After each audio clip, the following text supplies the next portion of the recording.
Salut Booktube, ça y est, je commence ces fameux updates. Non, je suis en retard.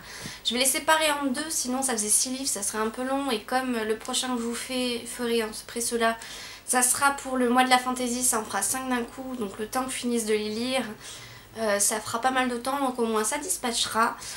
Donc je vais commencer de suite par vous faire mon update lecture de 3 livres que j'ai fini au mois d'avril. Je sais, on est au mois de mai.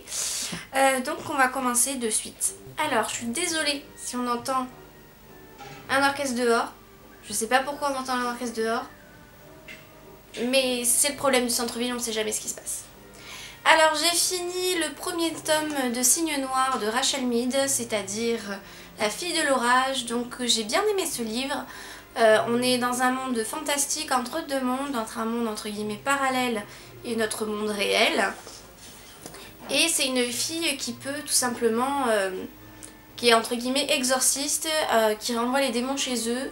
Donc ce ne sont pas réellement des démons, mais ce sont des créatures féeriques, fantastiques, qui viennent d'un monde parallèle et qui essayent de venir chez nous. Voilà. Et selon leur degré de puissance, soit ils ressemblent entre guillemets à des humains, soit ils sont pas faits de la brume, plus ils sont puissants et plus ils ressemblent à quelque chose d'humain. Donc ce livre j'ai plutôt bien aimé, comme je vous disais.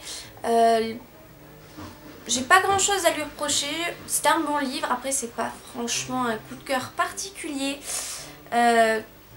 parce que je connais déjà d'autres livres dans ce genre là et ça m'a pas surpris autrement, c'était pas quelque chose de nouveau dans quelque chose de connu. Mais j'ai quand même acheté le tome 2 qui est dans ma palle du coup je vous laisse regarder la chronique si vous voulez un peu plus de détails. Ensuite j'ai terminé aussi ce livre là, donc c'est le premier tome de Sid. Là on va voir que des premiers tomes de saga. Donc c'est la liseuse d'ombre, pour moi ça devrait être la liseuse d'ombre, surtout d'après le livre, enfin le titre anglais du livre. Donc de Sandy Williams, oui c'est aux éditions Milady comme celui-ci. Et là c'est pareil, c'est aussi du fantastique entre deux mondes, entre le monde des fées et le monde des humains. Sachant que les fées, quand ils viennent sur notre monde, on ne les voit pas, donc ça fait partie des rares personnes qui ont entre guillemets la double vue, qui peuvent voir ces fées. Sauf qu'elle peut en plus, comme eux ils peuvent se téléporter autant qu'ils veulent ou presque, c'est pratique. Le problème c'est qu'elle voit les ombres qui se dessinent, d'où la diseuse d'ombre, qui montre là où la personne se téléporte. Du coup, en plus elle est très précise contrairement à certains. Du coup, elle a été recrutée par la royauté pour savoir où la résistance, parce qu'il y a toujours une histoire de résistance, envoie ses soldats, où c'est qu'ils partent, etc. En fait, elle se fait enlever par la résistance et c'est là que commence réellement l'intrigue, que j'ai beaucoup aimé, même si c'est pas un coup de cœur. Enfin si, c'est un semi-coup de cœur, comment dire. J'ai vraiment adoré ce livre, en tout cas quoi qu'il arrive. Je vous le recommande fortement. C'est pareil, j'ai écrit la chronique sur le blog, je vous mettrai le lien en barre d'infos pour que vous puissiez le voir si vous le souhaitez. Et ensuite, le dernier livre que j'ai lu, c'est le premier tome de la Chronique des Anciens. Donc c'est Le baiser du dragon de Théa Harrison aux éditions J'ai lu. Là par contre c'est un coup de cœur. Voilà, ça se passe dans le monde réel, donc c'est un fantastique. Et en fait, toutes les créatures ont fait entre guillemets leur coming out depuis quelques années, qui sont très bien acceptées dans la plupart. Ça se passe aux États-Unis pour ne pas changer, avec des secteurs qui ont un ancien qui gère entre guillemets le secteur. Donc il y a le coin des dragons, le coin des fées, noirs pour certains et d'autres fées. Il y a le coin des elfes, hein, les elfes toujours des bouffeurs d'herbe qui respectent la nature et qui détestent tous les autres pour ne pas changer. Et dedans il y a quand même des semi... je sais plus comment ils les appellent. En fait ils ont un autre nom, je crois que c'est les Weir ou quelque chose comme ça. Pour le nom des créatures en général, à part du coin en question où il y a le dragon qui gère, sinon ce sont des fées et des elfes, donc c'est autre chose. Et il y a des demi-Weir, enfin voilà, ils ont un parent humain et un parent créature céleste, enfin céleste. Ils ont un parent humain et un autre qui est plutôt créature fantastique.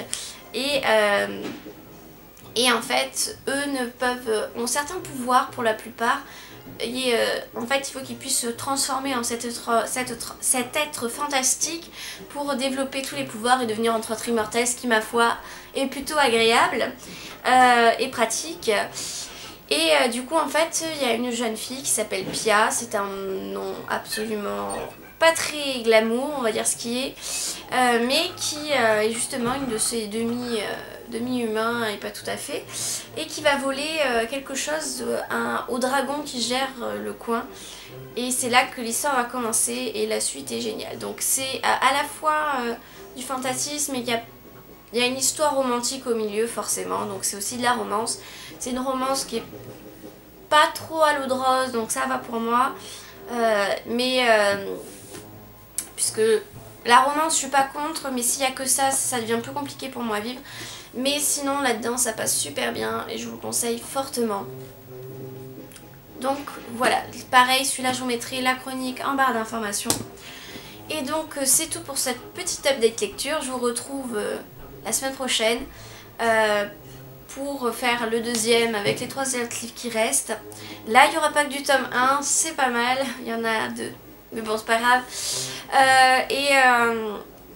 Je suis désolée, je suis pas sûre qu'à cette vidéo je puisse la sortir dimanche. Je pense qu'elle paraîtra plutôt lundi. Puisque si c'est pour la sortir dimanche à 22 h, c'est pas top. Puisque j'ai pas mal de choses à faire ce week-end, que je suis pas trop chez moi non plus. Et du coup, je vous dis à bientôt et bonne lecture. Et j'espère que le son extérieur n'aura pas gêné cette vidéo. Je prie, je croise les doigts. Allez, bisous.